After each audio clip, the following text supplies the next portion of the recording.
Now to our high country, where your reporter from the mountain, Spencer Wilson, continues to follow the discovery of remains for Suzanne Morphew.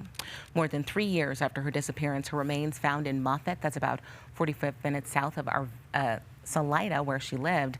Spencer live now in Salida, where Morphew disappeared back in 2020. And Spencer, her husband, Barry Morphew, was originally charged with her murder, but those charges were dropped, and he is a free man right now. Yeah, and whether or not that could change anytime soon, experts are telling us for now we have to sit tight. It could be months before anything else comes from this case, whether or not we even end up going to a murder trial. After 3 painful years of searching for Suzanne Morphew, investigators finally have her body at the coroner's office. That provides more opportunity for prosecutors, should the case go to trial again.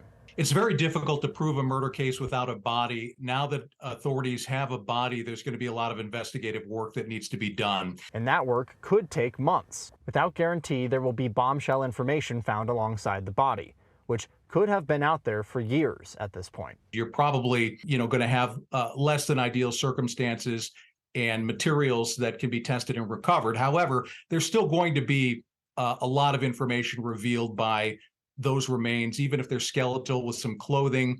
But that does not always help prosecutors. Depending on what was found, it could be more helpful to the defense. And they're going to wait to see what the autopsy results are, wait to see if there can be a cause of death, if the coroner is able to even pinpoint when the death took place.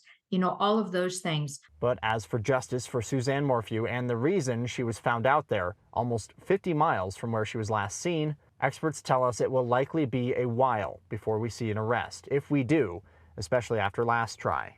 Sometimes we see charges be filed in a criminal case, sometimes too quickly, where prosecutors believe that they have enough evidence. In this particular case, I think they believed they had enough evidence, but there was some evidence that was not going to be allowed in because of discovery violations. Now, I also received a statement from Suzanne's family this morning saying, in part, quote, "Over the last 3 years, countless hours have been spent looking for Suzanne by a determined group who have never given up hope that she would be found. We look forward to finding long-awaited justice for Suzanne in the successful prosecutions of those involved in her disappearance." Live in Salida, Spencer Wilson covering Colorado First. And we know you'll keep us updated. Thank you, Spencer. Covering Colorado First now.